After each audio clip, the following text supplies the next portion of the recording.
வணக்கம். கொரோனா முழு ஊரடங்கினால் உணவின்றி தவித்து வரும் சாலையோர ஆதரவற்றோர்களுக்கு கடந்த ஆண்டு கொரோனா காலத்திலிருந்து தொடர்ந்து புதிய வரலாறு நாளிதழ் மற்றும் மனசு அறக்கட்டளை சார்பில் மதிய உணவுப் பொட்டலங்கள், தண்ணீர் பாட்டில்கள் தொடர்ந்து 5வது நாளாக 160 பேருக்கு உணவு வழங்கப்பட்டு வருகின்றன. இதனைத் தொடர்ந்து திரு ஹபீப் ரகுமான், திருமதி சமீம் சுல்தானா, கைசர் ஜஹான் ஆகியோர் அரிசி, மளிகைப் பொருட்கள், காய்கறிகள், வாட்டர் பாட்டில்கள் வழங்கினார்கள்.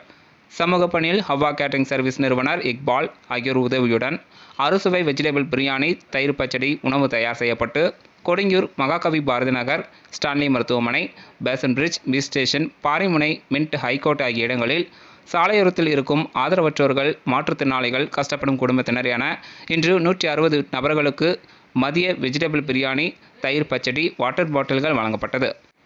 இந்த உணவை புதுகை வரலாறு சென்னை தலைமை ஆசிரியர் சு. காதர், நிருபர்கள் விஷாகபதி, அலமேலு, கோட்டீஸ்வரன், பூபதி, ராஜ்குமார், சதீஷ்குமார், சத்யா மற்றும் வணிகர் சங்கம் வன்னியராஜ், நட்ராஜ், நித்யா, ரகுமான், ரஹீம், ராசிக், இர்பான், ஷாகித் ஆகிய அனைவரும் சமூக பணியில் ஈடுபட்டு உணவுப் பொட்டலங்கள் வழங்கினார்கள்.